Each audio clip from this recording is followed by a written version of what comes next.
네, 지금부터 기존의 순방 기자간담회를 시작하도록 하겠습니다. 말씀드렸듯이 순방과 관련된 질문해 주셔도 되고요. 간단하게 대통령님 말씀 들으면서 자연스럽게 질문으로 이어가도록 하겠습니다.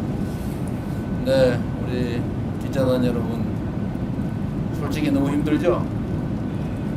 괜찮으세요? 한 2, 3일 더 갈까요? 네, 아마 여러분 상당히 많이 힘들 걸로 생각이 됩니다. 이 좁은 공간에서 밤을 새는 일이 또 한 3일씩 넘어서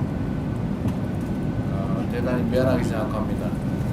제가 여러분들한테 약속을 하나 못 지켰는데 저번 일정 중에 우리 기자 한 분이 또 쓰러지기도 하고 그러잖아요. 그래서 이번 순방부터는 일정을 좀 여유 있게 잡기로 제가 약속을 했는데 이 양반들이 이거 제가 뭐 부하들 탓하는 건 아닙니다만 또 빼곡하게 잡아가지고 여러분들 저번보다 더 힘드실 것 같아요. 사실 뭐 저도 마찬가지입니다.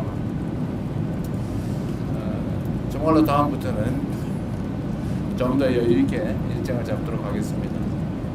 근데 이번에는 정해진 일정도 있는 데다가 어쨌든 상대국 사정도 있고 해서 좀 이렇게 됐다는 점 이해 바라고, 어쨌든 중동 외교를 포함해서 우리가 외교의 기반을 정리하는 단계라서 좀 무리하게 다니고 있는 측면이 있습니다. 다음부터는 조금 행복한 순방이 되기를 기대하면서 여러분들의 궁금한 점에 대해서 말씀을 들어보도록 하겠습니다. 네, 손을 들고 질문 있으신 분들은 손을 들어주시기 바랍니다. 먼저 CBS 이준기 기자님부터 들어보겠습니다. 네, 대통령님 일주일 동안 성경 순방하시느라 고생 많으십니다. CBS 이준입니다. 전 이번 순방의 의미에 대해서 좀 여쭙고 싶은데요. 방금 간단하게 말씀해 주셨지만 이번 순방 크게 중동 3개국 그리고 G20이 정상이 두 가지로 나눠서 볼 수 있을 것 같습니다.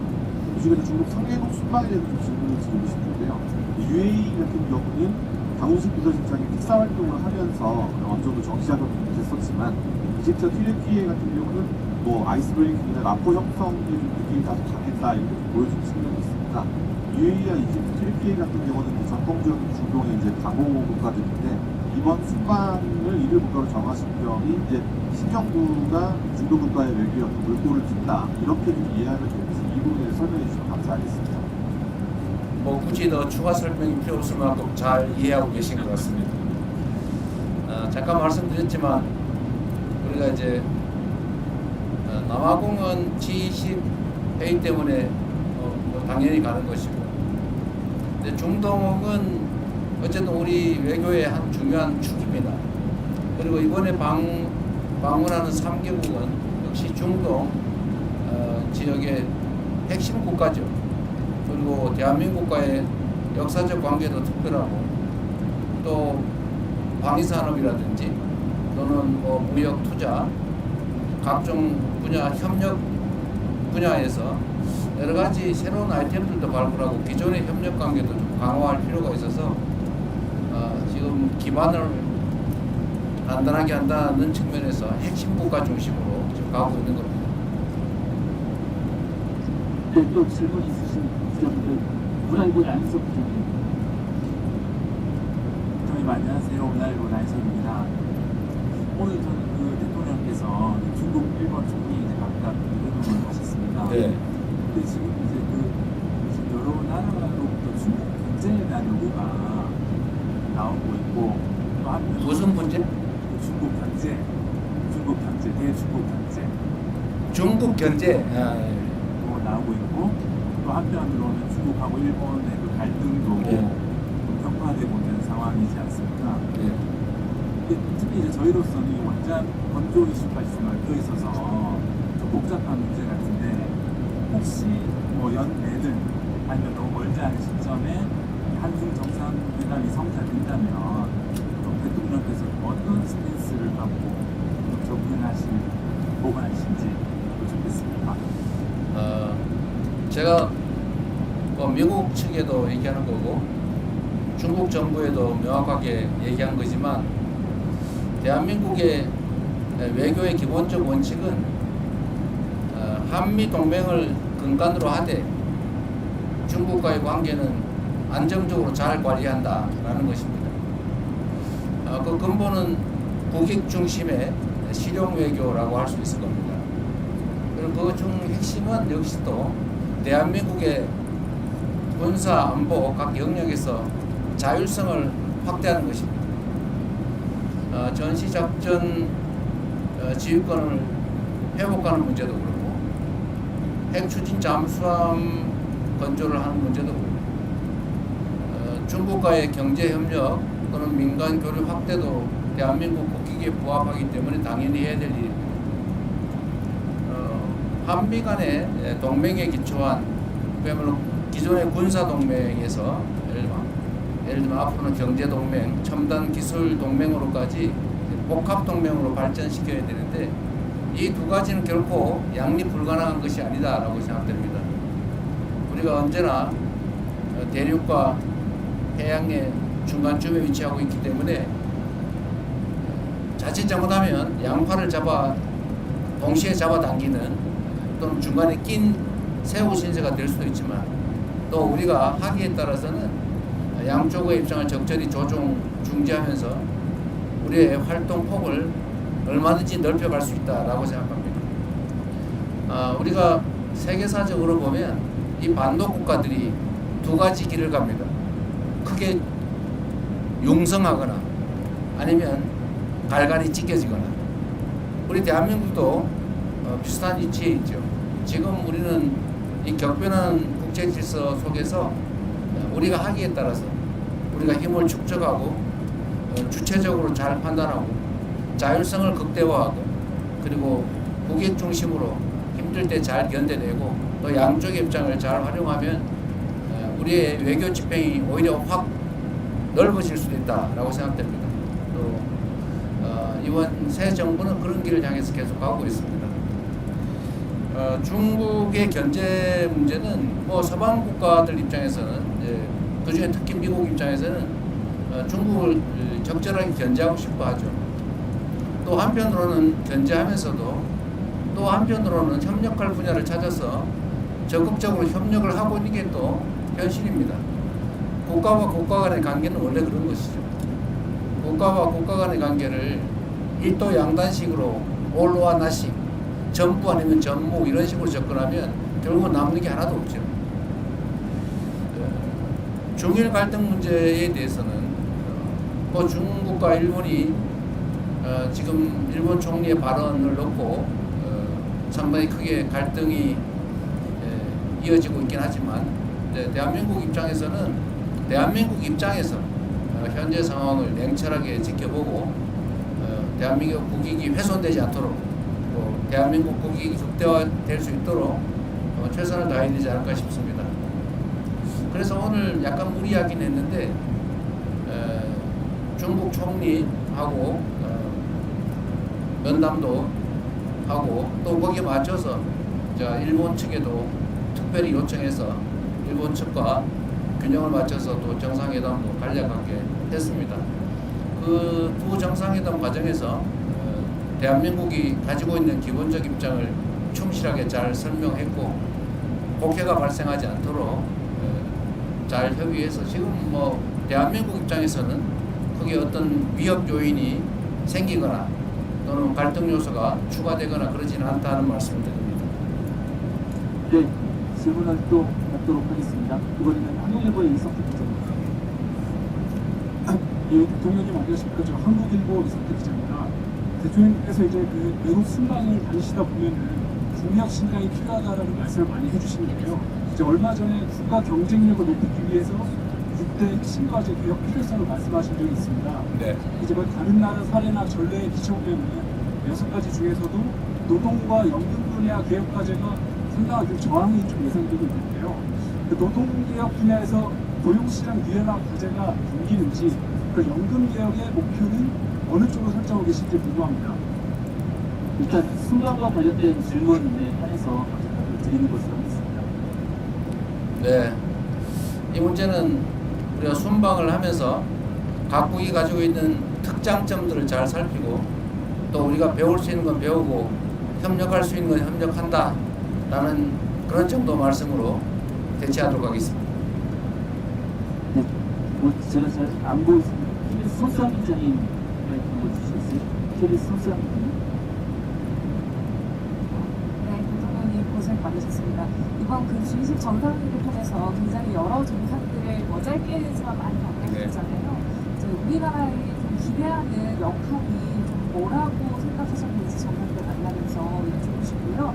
또 특히 기억 남는 정상이라든지 에피소드 있으시면 설명 부탁드리겠습니다.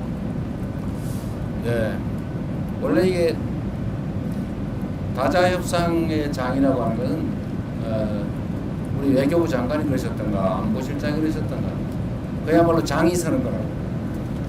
양자 협상의 장이기도 하죠. 우리가 만날 기회가 있으면 사실 정상끼리의 회담이라고 하는 게 그리 쉽지가 않습니다. 각 상대국을 방문하지 않는 한 정말 특별한 계기가 없으면 만나기조차 어려운데 이렇게 다자회의 기회가 생기면 그 틈틈이 이제 양자회담을 하고 그 양자회담 전에 실무협의도 미리 해서 일정한 의제로 좁히고 정상회담을 통해서 필요한 합의를 끌어낼 수 있습니다. 제가 취임한 지 얼마 안 돼서 뭐 처음 보는 분들도 계시고 해서 어렵긴 하지만 정상들과의 접촉면을 넓히고 또 정상들과의 라포도 형성하고 좋은 감정들을 유지하면 아무래도 대한민국에 좀 더 나은 의사결정이 가능하다 생각이 됩니다. 뭐 사람이란 게 다 그러지 않습니까? 제가 오늘 낮에 다카이치 일본 총리한테도 똑같은 얘기를 했는데 국가 간의 관계나 사람 간의 관계는 다를 바가 없다. 결국은 서로 좋은 측면을 보려고 노력하고 좀 어려운 껄끄러운 측면들이 있으면 잘 관리하고 그 부분을 최소화하면서 사람 관계를 잘 만들면 좋지 않냐. 어떻게 사람이 완벽한 존재일 수가 있겠느냐. 국가 간의 관계도 마찬가지다. 이렇게 말씀드렸습니다. 저는 그래서 이런 다자회의 공간이 생기면 최대한 많은 정상들을 가볍게 또는 심각하게 많이 만나려고 하죠. 이번에도 꽤 많이 만난 것 같습니다. 언론인 여러분들한테 공지하지 않은 얘기들도 많죠, 사실. 잠깐씩 한 5분씩, 10분씩 화장실 갔다 오면서도 얘기하고. 근데 모든 정상들이 사실은 똑같습니다. 각각의 국가를 대표하고 나오는 분들이라서 자기들도 정상들 간의 대화를 최대한 많이 하고 뭔가를 끌어내야 되기 때문에 다 적극적이에요. 뭐 나만 그래서 좀 이상한 사람이 아니고 모두가 다 열려 있습니다. 그래서 그 기회를 잘 활용하면 얼마든지 정상들 간에 짧지만 밀도 있는 대화가 가능하다. 제가 몇 차례 국제회의를 가면서 느낀 겁니다. 그리고 가능하면 인간적 공감을 얻어내기 위해서 많이 노력하죠. 제가 사실은 좀 장난기가 많아가지고 그러긴 한데 외국 정상들도 사실 똑같습니다. 그런 사람들이어서 그들의 인생이나 또는 삶의 역정이나 뭐 정치적 경험이나 이런 것들을 제가 발굴해가지고 얘기해주면 좋아하죠. 사람들 관계 그런 거 아닙니까? 상대에 관심 가지고 상대가 예를 들면 좋아할 일 만한 거 언급해주고 공감하고 또 아픈 거 위로해주고 하면 다 좋아합니다. 그게 뭐 아무리 큰 나라의 강한 지도자라 한들 다 똑같은 사람입니다. 조그마한 소국의 지도자도 똑같은 사람들입니다. 그래서 만나면 뭐 큰 무리 없이 대개는 관계 설정이 잘 되죠. 준비도 많이 합니다. 다 수십 명 밤새도록 이 사람이 이 에피소드가 이 사람 얘기인가 저 사람 얘기인가 헷갈릴 때가 있어요. 가끔 실수하기도 합니다. 근데 그 사람은 뭔 얘기하는지 모르죠. 자기 얘기 아니면. 하여튼 이번에도 보면 저는 뭐 룰라 대통령 또는 뭐 모디 총리 만나서 얘기하는 거 상당히 의미 있었고 서로 뭐 공감도도 많이 넓혔다고 생각합니다. 제가 빠른 시간 내에 인도, 브라질도 한번 가야 될 것 같아요. 짧은 시간 얘기했지만 서로 협력하고 시너지 낼 만한 사안들이 많이 있다는 생각이 들었습니다. 또 질문 있으신 기자분들 앞으로 마이크를 바로 넘겼을 것 같은데요. 네, YJ 먼저. 근데 잘 들리세요? 잘 안 들리죠? 방법이 없죠 이거. 스피커가 있습니다. 뒤에도 스피커가 네. 있습니다. 대통령 고생 많으셨습니다. YTN의 강직원입니다. 아직 트위터에 한 곳이 강도가 남아 있는데 지금 모든 국가 그다음에 다자회견대에서 대통령께서 정상회 표시에 다 성과가 있다고 볼 수 있겠지만 그 중에서도 특히 기억에 남는 국가라든지 기억에 남는 성과가 있으면 아직 트위터가 남아 있지만 그걸 네. 포함해서 말씀을 드리겠습니다. 아무래도 아랍에미리트 연합이 아마 가장 큰 구체적 성과가 있는 것 같습니다. 거기는 사전에 비서실장이 특사로 가서 협업할 수 있는 분야들도 많이 정리했고 또 구체적 사업도 다 발굴을 했기 때문에 아주 구체적이고 실질적인 큰 성과가 난 것 같습니다. 사실 이집트는 이집트 대통령께서도 그렇고 우리 실무진들도 크게 기대를 안 했던 것 같아요. 그런데 제가 RCC 대통령하고 예정에 넘게 거의 예정 시간 2배 가까이 대화를 했는데 마지막에 얘기를 들어보면 한국과 이집트 간의 그 협력에 대해서 매우 구체적인 좋은 제안들을 많이 해주셨어요. 처음에는 얘기하지 않았던 건데 마지막에 저하고 둘만 나왔을 때는 그 전에도 얘기하는 게 많이 있지만 카이로 공항을 확장할 계획인데 거기가 아마 한 3-4조 원 정도 들지 않겠냐 이렇게 얘기를 하고 그걸 한국 기업들이 좀 맡아서 확장하고 운영도 해주면 좋겠다 이런 얘기도 하시고 또 그 외에도 예를 들면 방위산업 분야 협력, 구체적 협력 얘기도 많이 해서 우리가 미리 좀 구체적으로 노력하고 사전 준비를 철저히 했더라면 또 오랫동안 교류 협력을 축적해 왔더라면 지금의 이집트와 한국 관계를 훨씬 넘어서는 더 밀도 있는 더 큰 협력이 가능했겠다라는 생각이 들었고 한편으로 아쉽다는 생각이 들면서 또 한편으로는 지금이라도 잘 됐다 이런 생각이 들었습니다.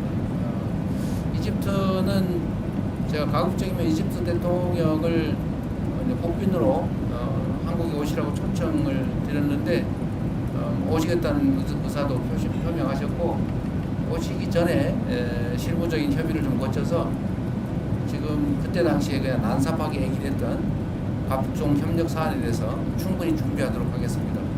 아마 우리 기업들이나 우리 국민들에게 큰 기회를 만들 수 있지 않을까 생각이 됩니다. 네, 카메라 기자님들 때문에 제가 시선이 가려서 잘 안 보이는 것 같은데 뒤에 마이크를 좀 넘겨주시면서 한번 말씀을 해주시겠어요? SBS 부서기자님요. 근데 우리 대변인이 남성 편향적인 것 같은 느낌이 좀 듭니다. 네, 저 SBS 강청환 기자라고 합니다. 지금 마지막 방문이 튀르키예를 가시는데 튀르키예 언론과도 인터뷰를 하셔서 일부 내용을 말씀을 하셨지만 특히 주한점에 가셔서 정상회담을 하실 내용이라든지 아니면 또 기대하는 성과가 있으실지 제가 취임하면서도 말씀드렸지만 우리 대한민국의 경제 상황이 그렇게 좋지가 못하기 때문에 그래서 가장 중요한 것은 국가 간 협력을 통해서 대한민국의 경제 상황을 개선하는 겁니다. 튀르키예도 지금 경제 상황이 그렇게 녹록치는 않은 상황인 것 같긴 합니다. 튀르키예는 아시겠지만 국교 관계를 수립하지도 않은 상태에서 6.25 때 병력 규모로 사위를 이를 만큼 대규모 병력을 파병해서 대한민국을 도와준 나라입니다. 형제 국가라고 또 그 중에서도 피를 나는 형제 국가라고 그런 이유가 있죠.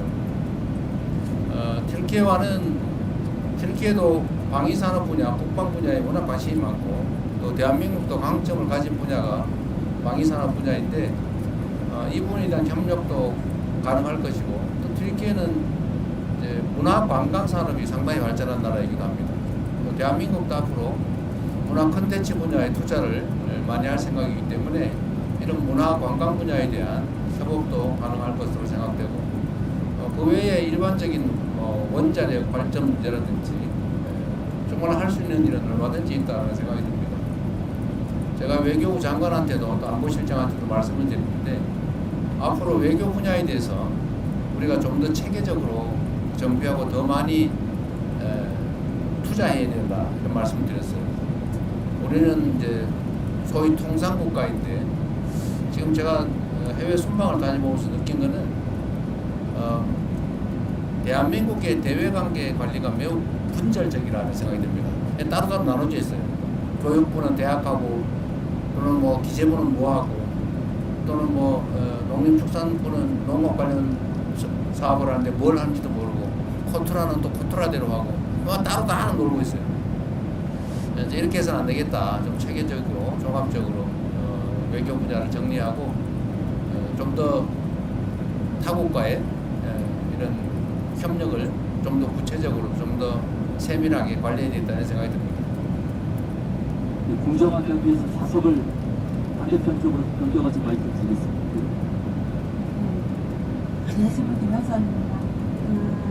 G20에서 말씀하신 내용 보면 다자주의 얘기 많이 하시고 무역체제에 관련해서 예측 가능성 얘기하시면서 WTO 기능보건을 주장하셨는데 지금 트럼프 미국 행정부는 WTO 체제 정식을 선언을 했었잖아요. 그래서 그런 상황에서 WTO 기능 회복을 말씀하신 어떤 배경이나 이유 같은 게 있으시면 짚어주시면 좋을 것 같습니다.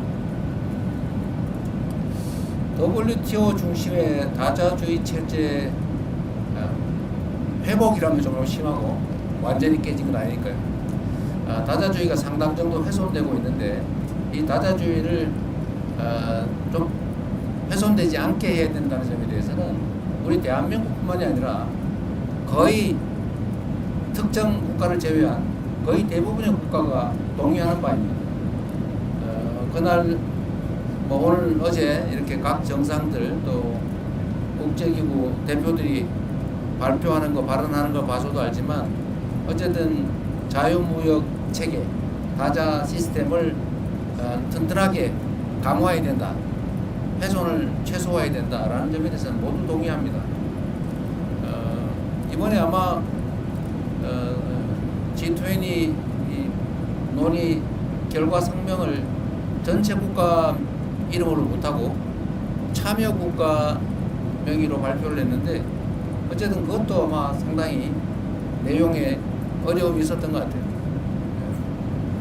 뭐 국제관계라고 하는 게 그러지 않습니까? 뭐 누군가가 규율해줄 무슨 특별한 권력이 따로 있는 것도 아니고 뭐 질서라고 하는 게 각종 조약이나 규범으로 존재하긴 하지만 뭐 안 지키면 방법이 없는 그런 상황이라 선의에 기대할 수밖에 없긴 한데 그럼에도 불구하고 이제 국가 간 관계라고 하는 게 이제는 서로 떼어놓고 따로 살 수 없는 상황이기 때문에 국제 질서를 모두가 존중받는 모두가 함께 잘 사는 그런 다자주의 체제로 최대한 잘 만들어 가야 되겠죠. 제가 정상들하고 대화를 해보면 어쨌든 이런 부분에 대한 욕구들이 참 많습니다. 예를 든다면 EU 유럽 공동체하고 CPTPP 환태평양 경제 동반자 협정인가 그러죠. 이걸 결합을 하자 이런 얘기도 많고 또 특정 국가는 몇 개 국가를 좀 이해관계가 유사한 국가끼리 좀 같이 묶어보자 이런 얘기들도 많이 합니다. 그게 이제 WTO 체제가 좀 위협을 받다 보니까 또 다른 형태의 구조를 만들려고 하는 건데 어쨌든 그런 노력들까지 다 합쳐지면 그래도 자유무역 질서라고 하는 게 결국은 모든 국가가 함께 살 수 있는 거의 유일한 길이기 때문에 결국 그 길로 갈 수밖에 없을 것이라고 생각합니다. 말이라도 계속 해야죠. 네, 또 질문 있으시면 이성호 기자님 마이크 드리겠습니다. 머리 쪽이 뒤에 뒤에 네, 안녕하세요. 김성훈 기자이고요. 대통령님께서 이번 순방 기간 중에 거의 모든 국가 정상들과 만나서 방산협력을 제안하시거나 또는 강조하셨었는데요. K-방산에 대한 각국 정상들 반응은 좀 어땠는지 궁금하고 대통령님께서 보시기에 가장 큰 관심을 보였던 정상은 누구였는지, 그리고 강훈식 실장은 전략경제협력 특사로 운영하는 이 분야의 공을 굉장히 많이 들이신 걸로 아는데 혹시 조만간 대규모 K-방산 수주 소식을 기대해도 될지, 관련 성과를 기대해도 될지 여쭙습니다. 네. 우리가 이제 다른 나라보다 좀 뛰어난 분야가 많이 있긴 한데 사실은 방위산업 분야는 정말 괄목할 만큼 다른 나라에 비해서 상대적 우위를 가지고 있습니다. 물론 뭐 미국에는 비교할 바 못되지만 사실 미국도 이제는 뭐 전투기 생산이나 전차 생산, 뭐 하다못해 여러분도 잘 아시지만 잠수함 아니면 군함 생산에서 상당히 많은 문제를 노출하고 있죠. 제가 외국 정상들한테 방산 얘기도 많이 하지만 외국 정상들도 방산 얘기를 많이 합니다. 매우 놀라워요. 이게 지금 최근에 이렇게 드러나는 실력이 이제 구체적으로 드러나는 성과가 나다 보니까 그런 것 같기도 한데 여러분 아시겠지만 저는 대한민국이 북한의 GDP의 1.45배에 이르는 엄청난 규모의 국방비를 현재 지출하고 있고 전 세계 군사력 5위로 평가받는 나라인데 이게 전시 작전권도 없고 또 일각에서는 마치 외부의 지원이 없으면 자체 방위도 못하는 것처럼 이렇게 오해를 하거나 아니면 곡해를 유발하고 있는데 이런 저는 상황을 저는 빨리 개선해야 된다고 봐요. 그리고 저는 방위 산업에 대한 지원 또 방위 관련 R&D 투자 이런 부분은 경제적으로도 유익할 뿐만 아니라 우리 자체 방위력 강화에도 크게 도움되기 때문에 앞으로도 계속 집중 투자해야 되고 또 더군다나 우리가 방위비를 장기적으로 3.5%까지 GDP 대비 3.5%까지 늘린다고 하는 약속은 아니고 방침을 우리가 밝혔기 때문에 그 방침에 따라 계속 우리가 국방비를 증액을 해 나가야 됩니다.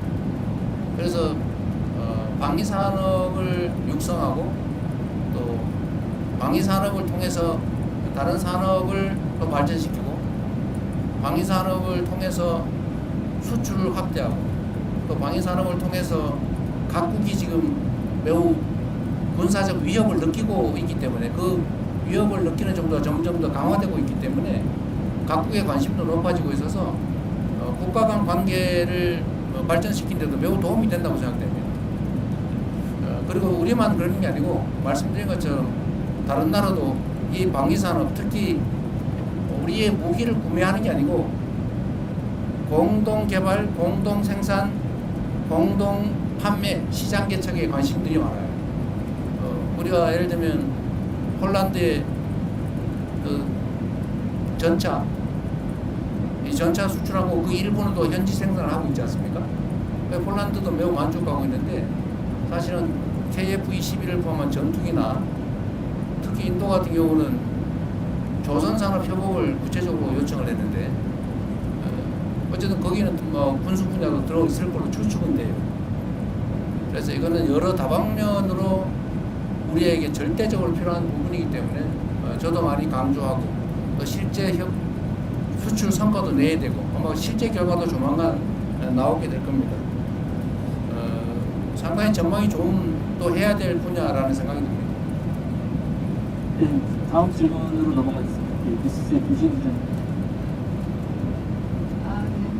저 뉴스의 김수현입니다. 제가 그 8월에 방미 귀국길에 아파서 잠시 이분이 그러시군요. 2개월 지금 반 정도 쉬다가 일주일 전에 복직해서 이번 순방에 함께하게 됐는데요. 일단 감회가 좀 새로워서 그 말씀을 한번 드리고요.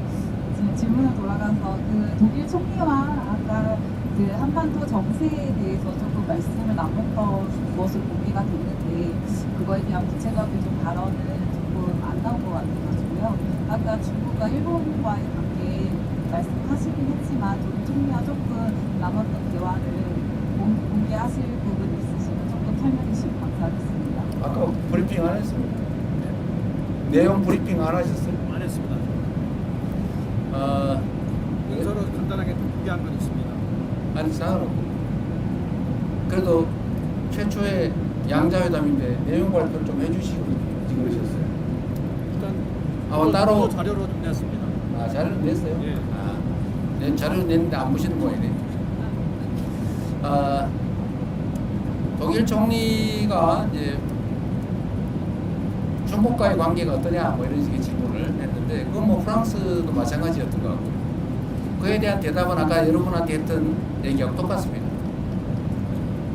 아주 원론적인 군사안보 측면의 한미동맹을 기반으로 우리는 판단하고 행동할 수밖에 없고 그러나 또 한편으로는 지리적인 관계나 또 역사적 관계 또 경제적 관계 측면에서 단절할 수 없다. 적절하게 관리해야 된다라는 입장을 충분히 얘기했습니다.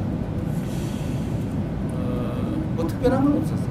뭐 어차피 한 3, 40분 얘기하는 건데 우리가 독일하고 얘기가 너무 많이 길었죠. 한 40분. 네, 길게 했습니다. 아 프랑스하고 프랑스가 40분, 독일은 독일이 한 20분. 네, 회의 시간 때문에 그렇게 됐는데 그 독일 프랑스는 역시 우리가 꼭 방문하든 또는 프랑스 미테랑이 아니지 뭐지? 마크롱 대통령은 내년에 방한하겠다고 하니까 또 그때 더 구체적인 얘기를 하게 될 것 같습니다. 네, 또 질문 있으신 기자분, 네 이번 연합뉴스 감사합니다. 네, 안녕하십니까. 대통령님 고생 많으셨습니다. 연합뉴스 TV의 성승환입니다. 그 남아공 주식을 오시기 전에 경주 에이펙을 저희가 주인으로서 손님들을 맞았었는데 이번에 손님을 한번 모셨고 3년 뒤에는 저희가 다시 주의식을 해서 맞이해야 되잖아요. 어떤 좀 이거는 좀 신경 많이 써야겠다. 그냥 더 많은 국가들이 올 테니까 이런 걸좀 신경이 느껴야 될것 같아요. 마이크를 잘 정비해야 되겠다는 생각이 들었습니다. 마이크가 계속 말썽이 되군요. 우리가 장소는 정해지지 않은 거죠. 아직 안 정해졌습니다. 아직 이제 어디 대한민국에서 개최하는 건 정해졌는데 대한민국의 어디에서는 아직 미정 상태라서 그에 맞춰서 준비는 철저하게 잘 해야 되겠습니다. 에이펙은 김민석 총리께서 워낙 잘 챙겨서 특별히 문제가 없었던 것 같은데 다음 회의도 잘 준비해야 되겠다는 생각이 듭니다. 이게 국제회의는 어쨌든 전 세계 언론들이 다 지켜보는 상태인데 세밀하게 준비를 잘 안 하면 좀 국격에 의심을 받을 수도 있겠다 그런 생각이 좀 들긴 합니다. 충분히 투자할 만한 일이라는 생각이 듭니다. 네, 또 한국경제 문제부터. 대통령 안녕하십니까. 한국경제신문 한재영입니다. 그 모디 총리가 조선업 협력을 얘기를 하면서 소다자 협력이라는 용어를 사용했던 걸로 알고 있는데 그게 구체적으로 어떤 협력 모델을 제시한 것이고 거기에 대해서 대통령께서는 어떤 판단을 좀 하셨는지 궁금합니다. 모디 총리는 이제 조선부 분야 협력을 하자고 하면서 이제 예로 든 게 인도, 한국, 일본 이렇게 3국 간 조선 분야에 대한 협력 체계를 구축하는 게 어떻겠냐라는 그런 말씀을 하셨습니다. 근데 우리는 좀 더 그 부분에 대해서 판단할 여지가 남아 있기 때문에 우리 충분히 제안은 잘 들었고 추후에 논의하자 이렇게 얘기했습니다. 네, 또 혹시 질문 있으신 기자분, 네, 세계일보.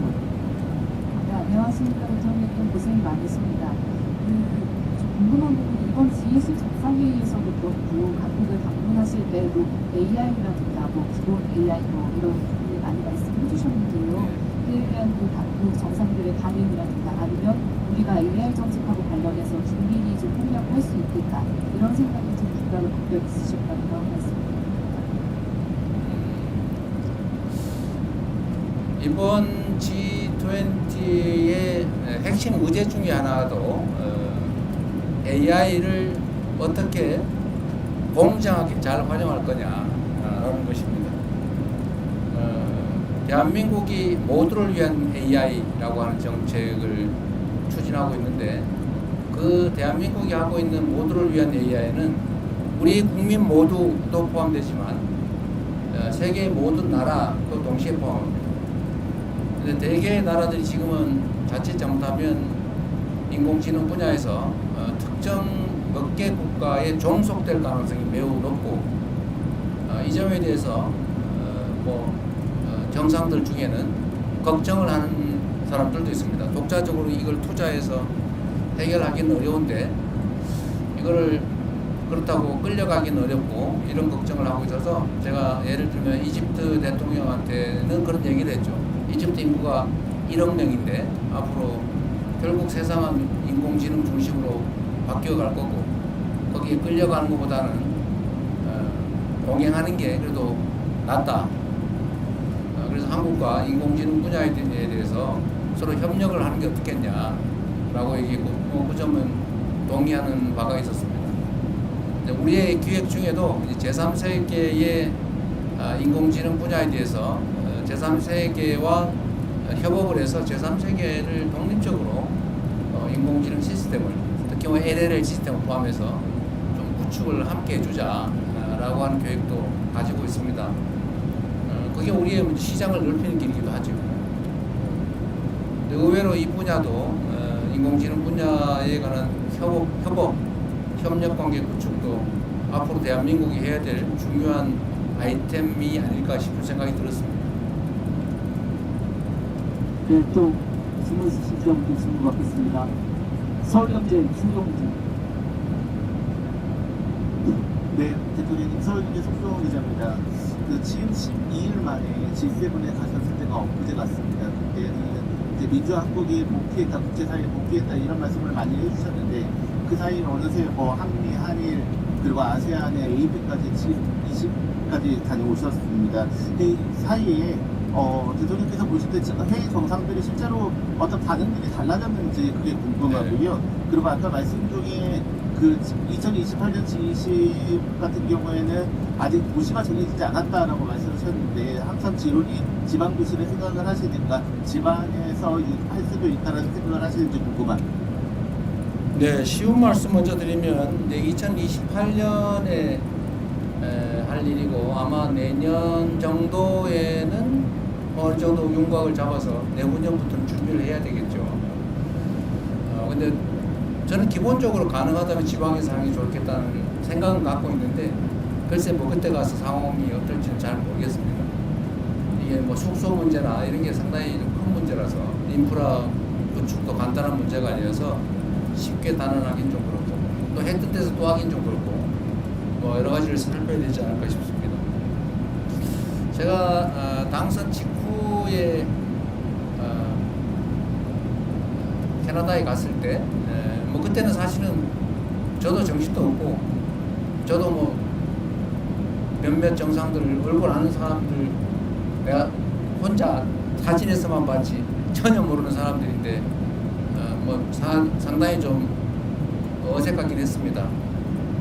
근데 그때도 느낀 건데 대한민국의 위상이 우리 스스로 생각하는 것과는 다르구나 라는 걸 그때 제가 G7 회의 갔을 때 느꼈고 그 후에 아세안, APEC 또 이번 G20 이런 회의를 가면서 느낀 거는 대한민국에 대한 외국의 인식이 정말로 높아지고 있구나 이걸 정말로 느낍니다. 대체적으로 한국 문화에 대해서 상찬을 합니다. 문화적 역량. 그리고 이 얘기는 잘 안 하는데 이제 말 속에 숨어 있는 것들이죠. 정치적 얘기니까 계엄 얘기나 계엄 극복에 대한 얘기는 잘 안 해요. 잘 안 하는데 사실은 그 얘기가 포함되어 있다고 느껴집니다. 놀랍다. 이런. 그래서 우리 국민들께서도 우리가 가진 국제적 위상, 또 대한민국 국민의 저력 이런 거에 대해서 정말 자부심 가져도 되겠다 그런 생각이 들고, 또 이 저력을 기반으로 우리가 국내에서만 우리끼리 아웅다웅 하는 걸 넘어서서 좀 세계로 나아가면 좋겠다는 생각이 들었습니다. 충분히 길을 열어갈 수 있겠다. 이제 기업들도 진출하지만 이제 문화 진출 또는 뭐 하다못해 한글 교육 수요가 너무 넘쳐가지고 대대적으로 한글 교육 과정을 좀 확대할 계획인데, 어쨌든 그런 것도 결국 대한민국 청년들이 결국 세계로 나아가서 대한민국 문화를 가르치고 한글을 가르치고 뭐 그렇게 해야 되지 않겠습니까? 그리고 어쨌든 대한민국의 이 문화 현상 정말 뭐라 그럴까요? 뭐 우리도 사실은 뭐 이렇게까지라는 생각이 들 정도인데, 뷰티든 아니면 푸드 식품이든 뭐 컨텐츠 다른 뭐 드라마, 영화, 뭐 노래 정말 여러 분야에서 수요가 넘치는 것 같아요. 그러니까 잠재력이 엄청나게 크다. 이 잠재력을 이제 우리가 활용을 해야 되는데, 그 첫 번째는 이제 우리가 외교 관계로 좀 문을 열고, 또 그 안에서 세부적인 가능성은 일단 크게는 기업들이 뚫어가겠지만, 또 우리가 문화 전파를 통해서 좀 토대를 단단하게 하겠지만, 결국 그 안에서 개별적인 아이템도 만들고 할 수 있는 일이 참 많겠다는 생각이 들었어요. 제가 남아공에 한 분이 코코로라고 하는 일종의 식품 뭐 이런 걸 수입해서 파는 일을 하는데, 남아공이 수입 규제가 좀 심한 모양이에요. 되게 체제 정비가 안 돼가지고 됐다가 안 됐다가 뭐 될 것 같은 건 안 되고 안 될 것 같은 건 되고 막 그런데요. 하여튼 시스템이 좀 안정이 안 된 것 같다 이렇게 얘기하면서 그 분야에서도 할 게 참 많다고 그렇게 얘기하는 걸로 보면, 우리가 앞으로 정부 하기에 따라서 대한민국 국경 바깥에서 얼마든지 일자리든 또는 기업이든 수출이든 해나갈 수 있겠다 그런 생각이 들었습니다. 우리 안보실에서 잘해야 될 것 같아요. 외교부하고.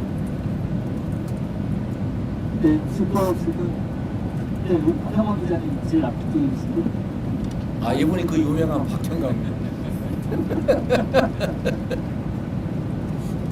네, 대표님 안녕하십니까.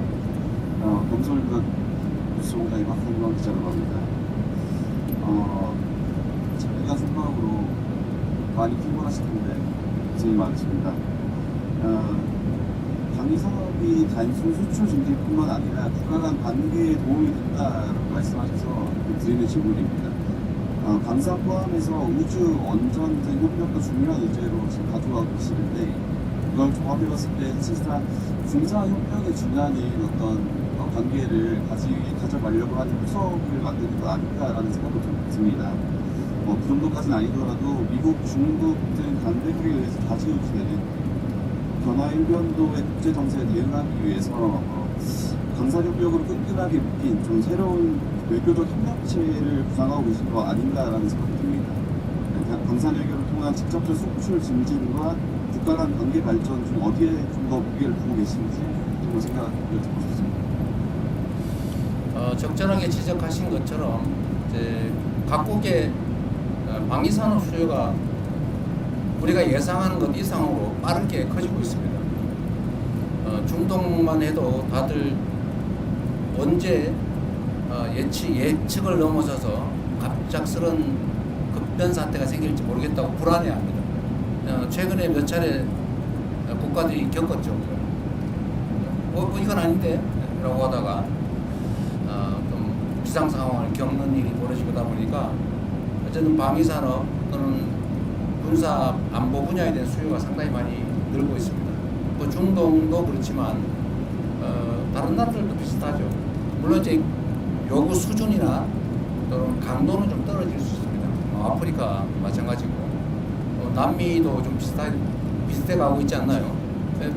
누구도 믿을 수 없는 상태가 좀 도래하고 있어서 이 부분은 결국은 계속 커질 수밖에 없다는 생각이 들고, 유럽은 여러분들 너무 잘 아실 거고, 국가 간 관계 강화의 뭐 한 축이 될 수도 있고 이게 특히 협업을 하게 되면 공동 기술 개발, 공동 생산 이런 식으로 하게 되면 이게 군사 안보 협력을 안 할 수가 없어요. 그냥 라면 한 개 팔고 마는 거하고 다르죠. 이거는 국가 간 관계가 아주 깊이 안보 측면에서 연관 지을 수밖에 없기 때문에 국가 간 관계도 밀접하게 될 수밖에 없다. 말씀드렸지만 저는 언제나 그렇게 생각하죠. 위기가 오면 기회로 만들고 피할 수 없다면 그건 자연 현상의 일부로 운명처럼 받아들이고 최대한 활용하자. 우리도 결국은 국방 분야에 투자를 늘릴 수밖에 없는 상태인데 그러면 외교 관계도 확대해 나가는 게 뭐 일반 무역 투자도 있겠지만 또 문화 교류도 있고 인적 교류도 있고 뭐 원자력이든 뭐 여러 가지 있겠지만 그중에 방위산업 분야도 아주 현실적으로 매우 유효한 수단이다 그런 생각이 듭니다. 네, 저희가 45분 정도 더 하라고 하세요. 나중에 안 물어봤다고 억울해하면 안 돼요. 예, 제가 잘 안 보니까 그래서 마이크를 전달해 주시고 두 분 계세요, 두 분. 네네. 소속과 이런 말씀 주시면 감사하겠습니다. 대통령님 채널의 김동훈 기자입니다. 대통령님 그 이색재 대통령과 정상회담에서 한반도 평화 중재 역할 강조하셨고요. 독일 정상회담에서도 통일 노하우 알려달라 하셨는데요. 북한과 관계 개선을 위해서 뭐 한 단계 더 나아갈 것 우리가 먼저 할 수 있는 거 계획하고 있으신지 한미 연합 군사훈련 축소 같은 것도 포함되는 건지 궁금합니다. 어쨌든 북한이 가장 예민해하는 것이 이제 한미 연합 군사훈련인데 그 부분에 대해서 우리가 선제적으로 훈련 규모를 축소하거나 뭐 연기하거나 뭐 이런 것들을 검토하자는 주장도 일부에서 있습니다. 또 한편으로는 그게 만약에 남북 간의 평화 체제가 확고하게 구축이 되면 뭐 안 하는 게 바람직하겠죠.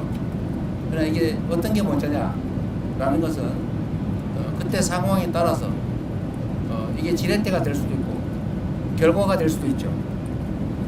지금은 당장 말하기는 어렵습니다. 그러나 길게 보면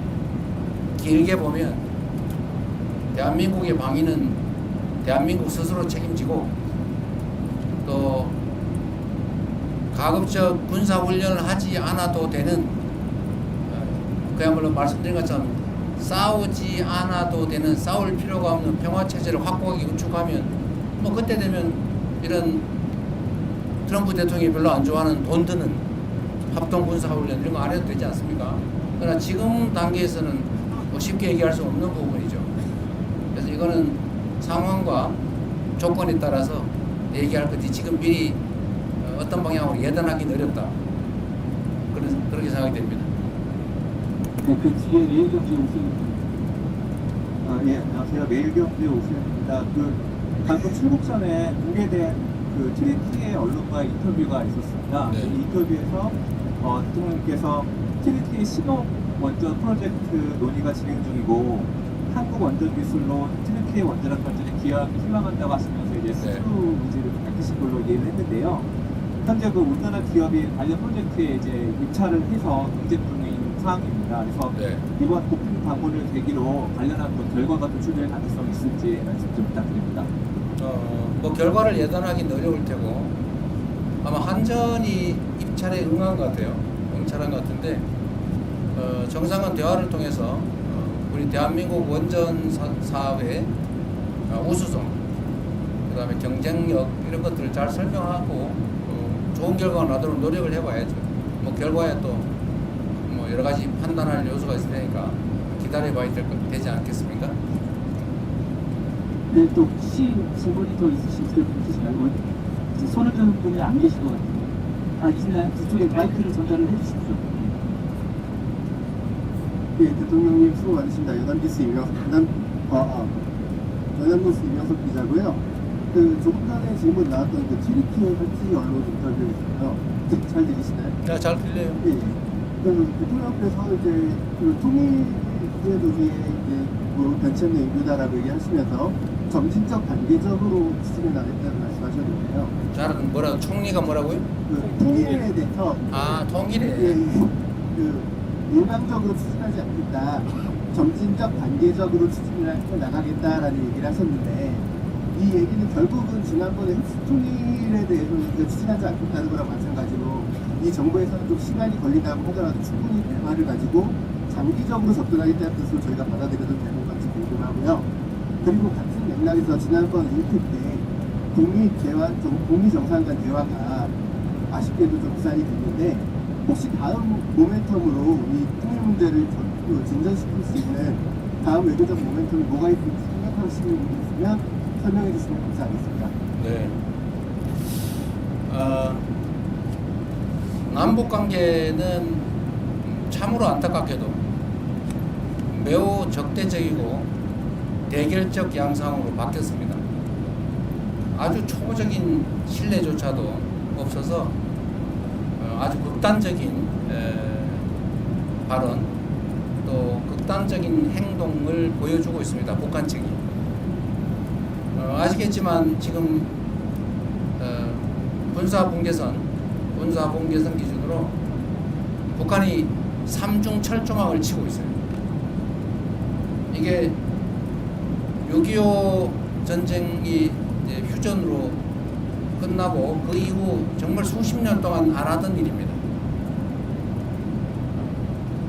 지난 윤석열 정권 당시에 북한으로 가는 철도 다 폭파했습니다. 북한으로 가는 도로 다 파내고 둔덕을 쌓았습니다. 말씀드린 것처럼 전 군사분계선에 3중 철책을 설치하고 있어요. 다시 감시초소 설치하고 그 군사분계선 설치한다고 뭐 지뢰 매설한다고 우리 측하고 그쪽하고 서로 생각하는 경계가 달라서 그쪽은 자기 땅이라고 왔다 갔다 하는데 우리가 보니까 넘어왔다 그래서 경고 사격하고 넘어가고 이러고 있어요. 언제 우발적인 충돌이 벌어질지 모르는 상황까지 갔습니다. 그리고 남측을 북한은 적대적 두 국가다. 이제는 뭐 전지 원수다. 이렇게 얘기하고 있지 않습니까? 일체 모든 연결선이 다 끊겼습니다. 일체 대화 접촉 자체를 거부하고 있어요. 매우 위험한 상태죠. 우발적 충돌이 발생하면 해결할 길이 없습니다. 아무리 적대적인 국가 간이라도 비상연락망은 원래 가지고 있어요. 한 라인은 다 있지 않습니까? 원래 오른쪽으로 싸우면서 오른손으로 싸우면서도 왼손으로 악수하고 부르는 게 세상의 이치인데 여기는 완전히 다 단절했어요. 정말로 안타까운 일이죠. 이게 과연 대한민국의 국익에 바람직하냐? 전혀 아니지 않습니까? 결국은 통일 문제, 안보 문제, 이 국익에 관한 문제를 정략의 대상으로 삼아서 다 망가뜨린 정말로 이해하기도 어렵고 용납하기 어려운 일들이 실제로 벌어진 겁니다. 이 상황에서 우리가 할 수 있는 일은 무엇이냐? 이미 그랬던 거 어떡하냐? 포기하고 강경 일변도 정책을 계속 할 거냐? 그럼 더 나빠지겠죠. 이럴수록 더 인내심을 가지고 우리가 확고한 억지력을 확보하고 도발을 얼마든지 제압할 수 있을 정도의 국방력, 억지력을 확보하고 이건 대전제죠. 그렇게 한 다음에 그 기반 위에서 소통하고 대화하고 설득하고 길을 열어야죠. 그래서 아까 뭐 군사훈련 얘기도 나왔지만 제가 전에 발표한 대로 우리가 현재 상태에서 할 수 있는 조치는 하자. 그 대북 방송 그거 왜 합니까? 쓸데없이 서로 방송회가 서로 괴로우면서 그런 바보 짓이 어디 있어요? 우리한테 어떤 이익이 있습니까? 그냥 저 북쪽에 가깝게 사는 주민들 뭐 밤에 잠을 못 자가지고 정신병원 쫓아다니게 왜 그렇게 만듭니까? 어떤 이익이 있어요? 정치적 이익은 있을지 몰라도. 그래서 방송 대북방 중단한다든지 대북 단파 방송 요즘 세상에 인터넷 뒤집어 다 나오는데 뭔 대북 단파 방송을 합니까? 그 돈 들잖아요. 그런 것도 줄이고 또 우리가 양심수 아니 그거 뭐라고 표현합니까? 장기수. 비전향 장기수. 예, 미전향 장기수. 지금 나이들 다 90 넘어가지고 오늘 내일 언제 돌아가실지 모르는 분들인데 북한으로 자기 고향으로 가겠다는 걸 그건 뭐 막습니까? 그거 잡아놓으면 뭔 도움이 돼요? 그래서 그 노력조차도 반응이 없어요. 이런 상황에서는 그래도 대화하려고 노력하고 끊임없이 우리의 선의를 전달하고 의심하면 한 번 얘기하는 것보다 2번 얘기하는 게 낫겠죠. 끊임없이 노력해서 바늘 구멍이라도 뚫어야죠.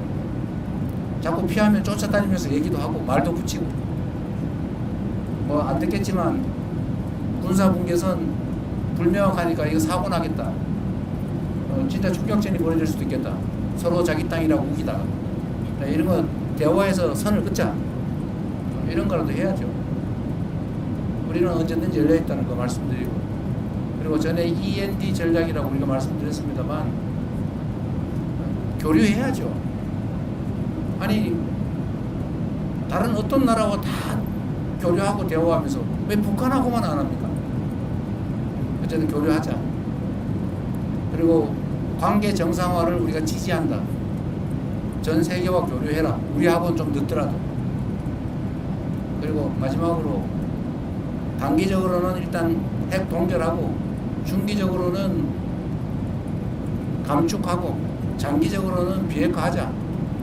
시간이 걸릴지라도 지금 상태로 방치하면 1년에 10개에서 20개씩 핵탄도 계속 만들고 있고 미사일 ICBM 기술 계속 개발해가 완성도를 높이고 있는데 지금이라도 중단하면 모두에게 이익 아니냐. 그러니까 일단 중단 협상이라도 시작하자. 그걸 우리가 못하면 미국하고 북한이라도 서로 하시라 라고 하는 게 우리의 기본적인 방침인 거죠. 물론 당연히 우리가 흡수 통일 그런 얘기 왜 합니까? 뭐 흡수해서 뭐예요? 거기서 생겨나는 엄청난 충돌을 어떻게 할 겁니까? 엄청난 비용을 어떻게 감당할 거예요? 책임도 못 질 얘기를 정치인들이 쓸데없이 하느라고 괜히 갈등만 격화되지 않습니까? 우리 흡수 통일할 생각 없다. 통일에 관한 우리의 관점은 일단 대화하고 평화 공존하고 그 다음에 얘기하자. 갑자기 통일 얘기하면서 뭐 대박 이렇게 얘기하니까 북한이 이거 쳐들어오는 거 아니야? 이래가지고 철조망 치고 도로 끊고 장벽 쌓고 철도 끊고 막 그러잖아요. 무인기 가서 막 보내가지고 약 올리고 얼마나 긴장되겠습니까? 근데 이거를 일종의 업보죠. 개인도 그렇지만 국가도 업보를 쌓은 겁니다. 시간이 걸리겠죠. 그 업보를 줄이기 위해서 그 업보를 쌓은 노력 이상의 노력을 그것보다 더 많은 시간의 투자가 필요하지 않을까 생각합니다. 네, 아마 더 질문 있으실 분이 안 계신 것 같습니다. 저희가 거의 한 시간 가까이 네, 마지막이었어요. 네, 기자 간담회를 했습니다. 그러면 네.